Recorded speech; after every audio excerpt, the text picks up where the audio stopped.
Hello, out-of-towners. In this video, we will be diving into Martin and the mystery of the ruins. But before we get started, please note there may be spoilers ahead. Many people suspect Martin as being the entity or a dark agent for the entity. However, he is not.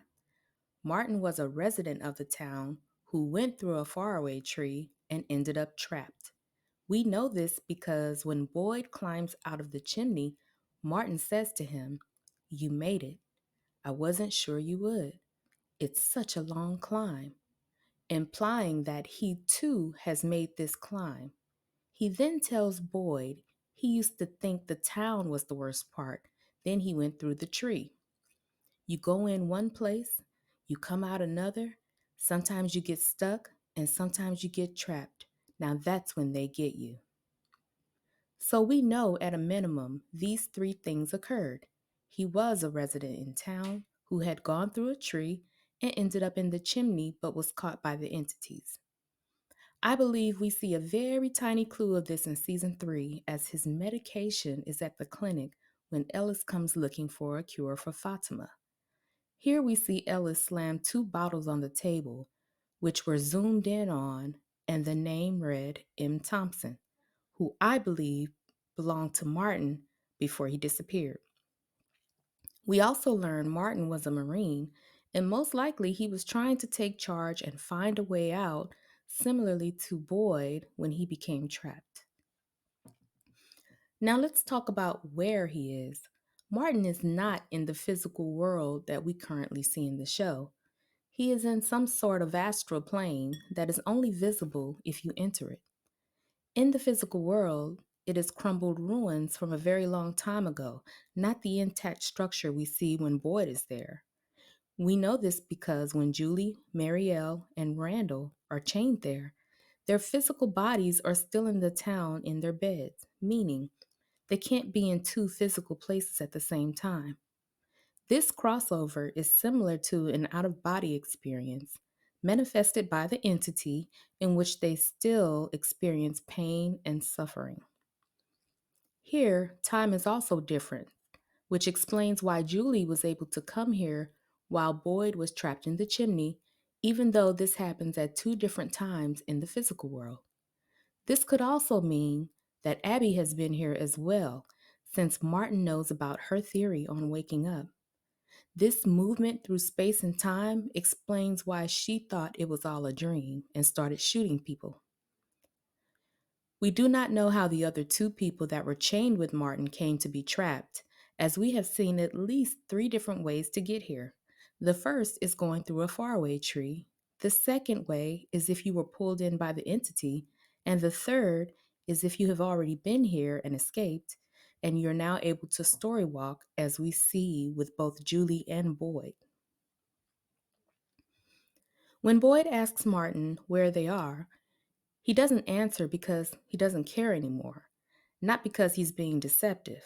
Instead, he reiterates the deal they made, which is, if you help me, I can help you, a quid pro quo. Where are we? We had a deal. You said you would kill me.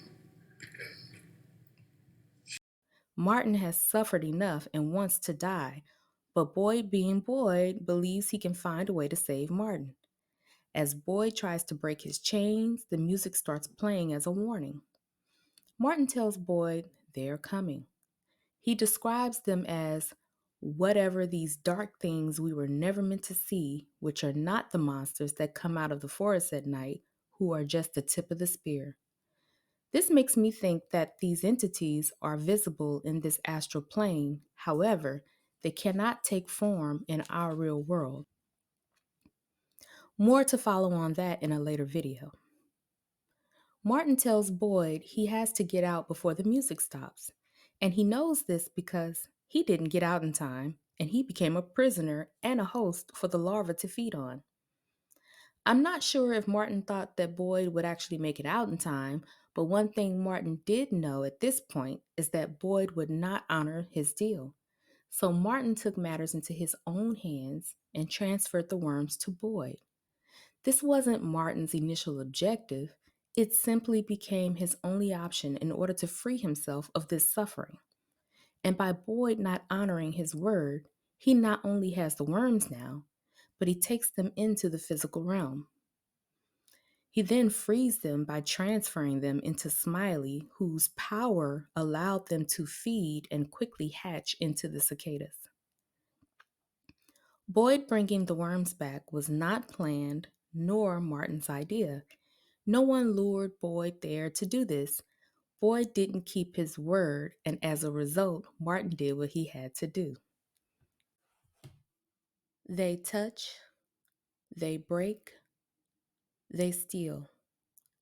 No one here is free.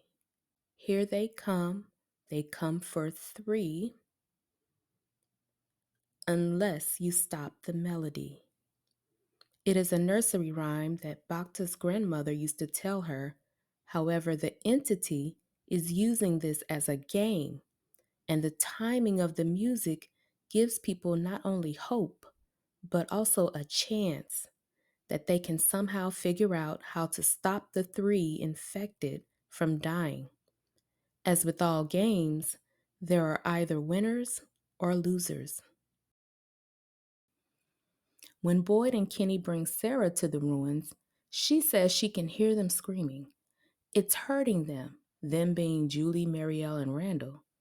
Sarah can hear the music and says, "It needs them. It needs them to stay." She then says, "It's laughing at you for bringing it back to town, for setting it free. It wants to hurt us.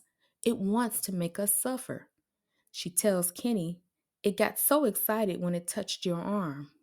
Touch. Prior to it being set free, it couldn't touch anyone in the physical world. When Elgin first arrives on the bus, he is having a dream. He later recalls that in this dream, a boy dressed in white tells him this particular rhyme. While Elgin is dreaming on the bus, Boyd is also dreaming in the chimney where he is trapped in the astral plane. The show's writers have the same song playing in Boyd's dream as is playing in Elgin's headphones while he is sleeping. This is intentional to clue us into the fact that Elgin is possibly a viewer of what is to come, or at least he was up until season 3's finale.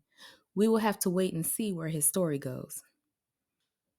One thing I think is for certain is that we will see more of the alternate worlds in the future seasons.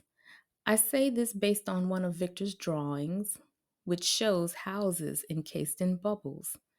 These look like portals, and perhaps there are many more we just haven't noticed or been introduced to yet.